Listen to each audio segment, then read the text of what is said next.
15. Cerete ahkam-ı Ramazan'dan nahmedu ve nusalli ala Resulihil Kerim. Dertimiz barıptı şuna ki arada ayda nem etmekliğe beter aladan olmalı. Hoştadı ulamadan yadan dağıttır. Birisi ki Allah yağdap. Qaharın gelmeselliği. Qahar dağıt, adam dağıttı bolyan dağıt. Qaharın da geliyer öd. Yönüşül qaharın yuğutmaklık gerek. Ne kadar bolya bahak qaharın geliyor. Qahar gelmelerde qaharın gelmese bila adamların öz sıfatının karşısında. Qaharın gelmelerde qaharın gelmeli. Qaharın gelip de öndeki barda sana deyte bağışla deyip etse bağışlamaklık gerek mağdur bolsa, imkanı bolsa mümkün bolsa. Adam aradayda hasın has qaharın getirmelerden. O şoňa meres bir bihut dağıtlardan şimdi var ahim ağdın acizlikte durmalardan. Başka vatlarda etmeler hasın has aradayda sözüre bolmalı. O burada vaktimizi da adımızı boş geçirmelerden. İstirahat yani sonra zikir bilen, Kur'an okumaklık bilen, telavat etmeklik bilen, haytı bir Huda bilen Peygamber'in tüyyen dağıtları bilen meşgul olmaklık gerek. Ve bir şey dağıtta böyle ya, halalcak dağıt. Şu halal hakirlerden ne var ahim ne yapmak gerek? Gevren çekmeklik gerek yani. Şeriat bir şey dağıtlarda sen ağzın aradaki icade veriptir. Hem başın nefsin tertine, şu dağıtlarda ne yapmak gerek? Gevren çekmeklik gerek. Şimdi İdin'le Kitabiye'den alim bir şey dağıtları var ediptir, sonun için ağzın açsan böyle ediptir. Nerede icade var? Ağzın açmaklığa arada ayda olsun, ya başka vakti arada tutturdun sonra ağzın açmaklığa icade var. O vakit neyme? İde elhaqas savme zararen bir vakti ki var ahim merizliye onun için merizçiliği arada tutmaklık için merizçiliğe değer verecek bolsa onun için şu da neyme hak etmekliğe icadan böyle ağzın açmaklığa ya sen arada tutturdun heva sortturdun sonra beni ağzını açman dursan sen ödüne değer verecek şu tuğratında dükterden aç deyip du şu tuğratı neyme açmaklığa icadı var. Ya bir adam böyle musafirete gitti. Musafirette sen hop ağzın arada tutana beter kal, sonra beter ki yanlar. Ama ben musafir deyip ağzını açmakla da bu suretinde de izade var. Bir adam böyle hevre kata ağzılmasa böyle.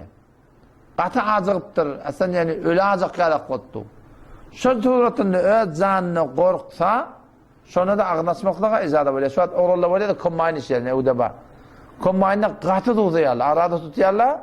Yani ben denir soran mı sen ölüp var ya şu vakti ne mi deyin bu kadar gurip gidip var ya şunu yalak yağdaylarda yahulata belki hatta olsun canın hatırası şunu da ağdar adam aşağı kadar açan var dördüncü denen lan gurunu lil hamil ya kana samu yadurru biha ev bil cenin niptir yankı denanı gevreli var ya gevreli olanına arada tutmaklık sonra değer verdi. Ödüne değer veriyor, ya mutakassıs doktorla diye, oğlancuğuna da değer varsın diye. Şu tuğratında ödü yarım andırılmasa, ağzını açmaklığa, gevrel denana, icadet var. Ödüne değer olacak, ya çağa değer olacak. Yoksa da demet yani, o bir mora değil, süt veriyen denana var ya. Şu süt veriyen denana, süt verenle, sütü ağdalıp, oğlan dehmede düşüp, ona şeyi hoş kalmaklık kıyınalıp, har zat yetmeyenlerin olsa, şu tuğratında ağzını açmaklığa da icadet var. Ya oğlancağı değerli olacak, ya elen ödüne değerli olacak. Hay suratında, eğer bana şöyle bir tüydüne de adına, ya oğlan değerli olacak olsa, izade var, neyme? Ağzını açmaklığı. Antlanızı bilen kulen arada tutmaklığı doğru de. O neyme? Denana aybaş oluyor, ya denana nefas ediyor. Oğlan dünyaya geliyor, sonundan bilen kulen arada tutmaklığı doğru de, hiçbir açmaklık gerek. Yedilincisi, Şeyhül Fani deyiptir. Bir qarrı yaşıl denanıla var ya. Yaşıl erk adamla var ya, öylep arada tutulacak ya. Ya ne kadar meriçlikte var ya, yılı 10 ay taraf meriç. Şu tuğratında var akım, şöyle adamlara da ağınlaşmaklık ecada var ya. Ama sonra ne etmeli? Her günün yerine bir gün ne etmeli? Baş bitire vermeli. Teşvi ataman akılada 5 gün sonra elan buldum. 30 tane 5 gün sonra ne oluyor? 150 gün sonra oluyor, doğru mu? Şu tuğratında şunu başardığını öyle bir vaat var yani şunu. Tenini her nesini tutmadık kadar şöyle adam son yerine ne yapmalı? Baş bitirifini vermeli. Bir adam bana yaşlı adam arada tutmayacak ki yemeli adam arada tutmayacak ki aradan 20'ini ölse son geçiren 20'inin ne vermeli? baş fitretini gariplere vermek gerek. Burvat boluya şol meride adam öyle garip boluya. Onu ne etmeli? Şu meride adam yuvaşlardan vermeli. Yıl boyunca şunu başardığında ne etmeli oluya? Baş fitretini vermeli oluya yani. Baştaki gariplere. Şu soratını. Elbette bir kurdum ha. O da istadasını düşünmeli kurdum. Bir denen öyle aybaş koruya. Toran kadatını almalı. Oğlun boluya. Toran kadatını almalı. Bir boluya aradan seni melileptir. Toran kadatını almalı. Eğer bir adam yıl boyunca arada tutup bilecek ya şöyle denana ya şöyle erkek adam ya hemişe merid arada tutup bilecek şöyle adamla her günün yerine bir baş fitre vermeli. Eğer ehyanen gelecekte şöyle adam kavga olsa can sağalsa düzelse arada tutup bilecek o da ne yapmalı? Yine şöyle arada tutmaklık şun boyuna farz var yani. İşte ortada. O bir neme yeni ağın asmaklık icazı var. Bir vap böyle sen ödün nefil arada tutup dursun. O zaman bir mihman diye, bir zat diye. O mihmana giden al-hüdret ödün imana tutursan mumur gelişi yok da. Şu mihmanın hatirine nefil arada tutsan da asmaklık icazı var. Ama sonra ne oluyor? Yerine bir gün kada etmeli oluyor.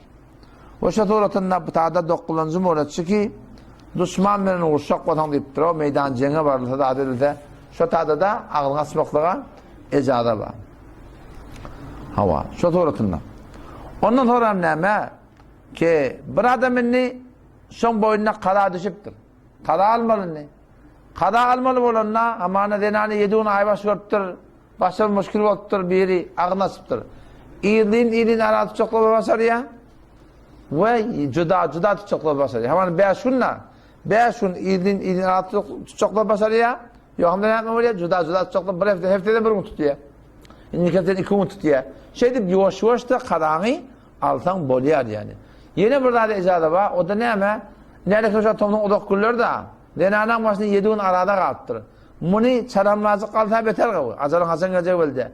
Yok Allah tevekkülleyip o kışın gıyıtka kullarını else şu tadı da ne ama? Icazı var. Yani kadatını gece koymaklığa yani storatından. Allah hemce kabul etsin. Vesselamu aleyküm ve rahmetullah.